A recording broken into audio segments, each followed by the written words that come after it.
Le message de Thomas Tuchel à Sadio Mané, le salaire complètement fou que la MLS propose à Lionel Messi. Bonsoir à vous, chers amis téléspectateurs d'Afrique Sport, et bienvenue dans votre journal du soir, le récapitulatif des informations sportives de la journée. Mais avant de débuter, abonnez-vous sur cette chaîne pour ne rien rater de l'actualité et n'oubliez pas d'activer la cloche de notification. Nous allons débuter, chers amis, ce tour de l'actualité avec les éliminatoires de la CAN 2023, avec l'Algérie qui décroche la qualification de la plus belle des manières en battant le Niger sur un score de 1-0. Match comptant pour la 4e journée de ces qualificatifs à la prochaine Coupe d'Afrique des Nations qui sera organisée par la Côte d'Ivoire en janvier 2024. Qu'est-ce qui s'est passé dans la journée? L'Algérie faisait face au Niger pour le match comptant pour la 4e journée et c'est Bounedjah qui permet à l'équipe d'Algérie de remporter la victoire avec un but inscrit à la 6e minute et une très belle passe décisive des Fennecs, mais aussi de Riyad Mahrez. Riyad Mahrez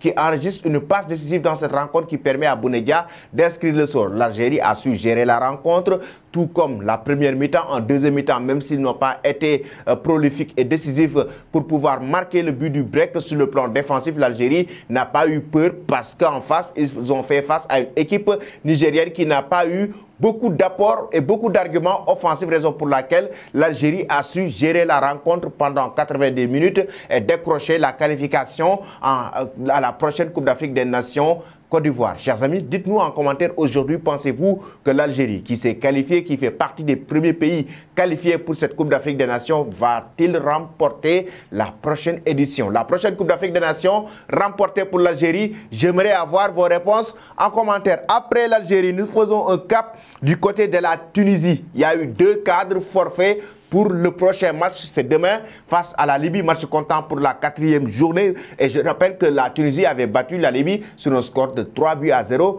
lors du match aller. En effet, le défenseur central Montassar Talbi et l'ailier Youssef Skani, qui avaient ouvert le score, ont déclaré forfait sur blessure pour ce derby à Benghazi. Révèle la presse locale, il s'agit évidemment de 2 coups durs pour le sélectionneur des Aigles de Carthage, Jalel Kadri.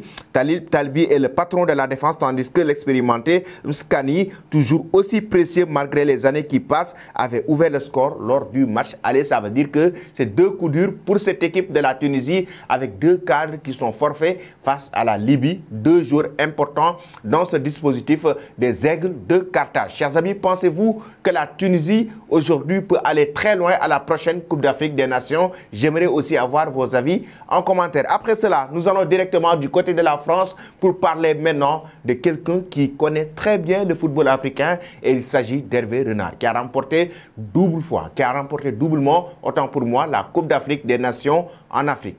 Oui, qui a remporté la Coupe d'Afrique en 2012 avec la Zambie, qui l'a remporté en 2015 avec la Côte d'Ivoire. Maintenant, qui est un sélectionneur de l'Arabie Saoudite, actuellement qui est sur le point de signer son nouveau contrat avec l'équipe nationale féminine de France.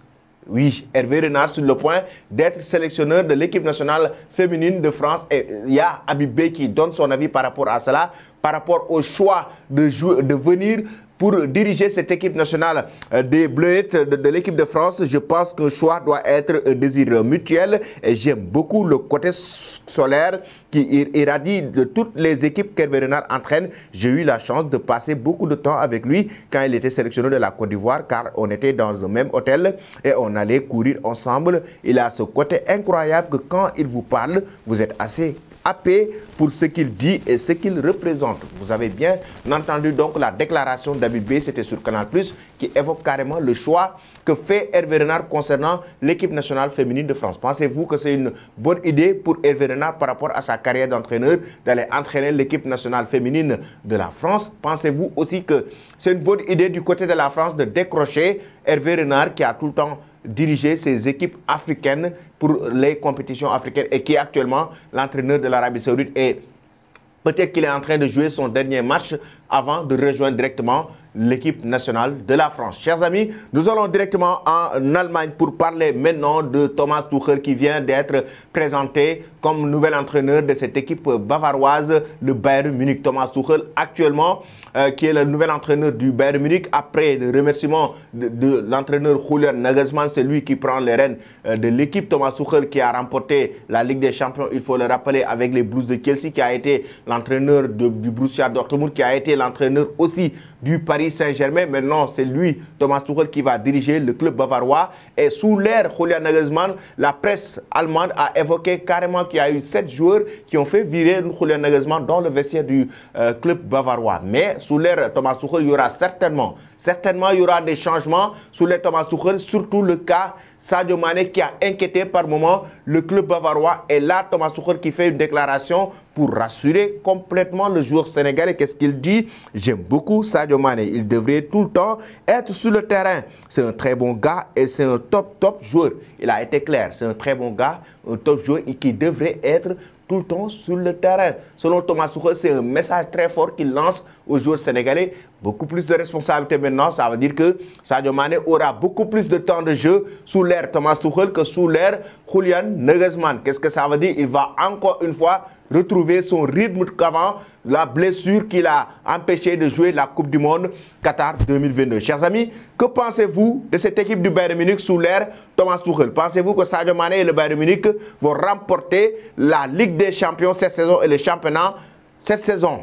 Dites vos réponses, chers amis. Donnez-nous vos réponses en commentaire. Nous allons terminer ce tour de l'actualité avec Lionel Messi, la Pulga. Oui. Actuellement, il n'a pas encore prolongé son contrat avec le Paris Saint-Germain. Le FC Barcelone a voulu par moment le faire revenir au sein du club Blaugrana. Mais il y a la MLS qui rêve toujours de Lionel Messi. La MLS qui veut faire venir Lionel Messi. Et ils sont en train de faire le possible. Ils se sont réunis il y a de ça 6 semaines pour trouver une nouvelle stratégie pour faire une offre à Lionel Messi. La nouvelle stratégie de la MLS pour décrocher la Pulga. De quoi s'agit-il? D'après les informations publiées par le quotidien Sportsoloni, la MLS, c'est un peu plus les médias catalans, explique que la Ligue de football nord-américaine est déterminée à accueillir Messi à tout prix pour faire face aux problèmes que représente son salaire par rapport à l'aspect financier. Bien sûr, les franchises ont décidé de travailler main dans la main. Ainsi, elles se sont réunies il y a environ 6 semaines. 6 semaines, ils se sont réunis, les différents présidents de clubs au niveau de la MLS, pour trouver une solution, pour trouver une stratégie, pour décrocher Lionel Messi. Et ils ont conclu que chaque club paierait une partie de son salaire de l'argent. Et ça n'a jamais été vu dans le monde du football. Chaque club du championnat paye une partie de son salaire pour faire venir Messi en MLS, qui paierait une partie de son salaire, peu importe où il va jouer. C'est incroyable. Peu importe l'équipe que Messi va choisir, peu importe le club qu'il va jouer, chaque club dans le championnat va payer une partie de son salaire. Une formule inédite et hallucinante qu'on n'a jamais vue dans le monde du football. Ça veut dire que c'est le championnat, c'est la ligue d'une manière générale qui veut payer carrément le salaire de Lionel Messi. Jamais vu. Messi, maintenant la balle est du camp, du côté de la Pulga et de son entourage, chers amis. Lionel Messi, doit-il rejoindre la MLS ou doit-il rester en Europe? Ou doit-il aller jouer du côté du FC Barcelone? Doit-il prolonger son contrat au Paris Saint-Germain? J'aimerais avoir vos avis en commentaire par rapport à l'avenir de Lionel Messi actuellement en Argentine, qui a récemment marqué un magnifique but face au Panama. Toi qui me suis et qui ne s'est pas encore abonné sur Afrique Sport, c'est le moment de le faire. N'oubliez pas d'activer la cloche de notification. Merci à vous, chers amis, et bonne fin de soirée.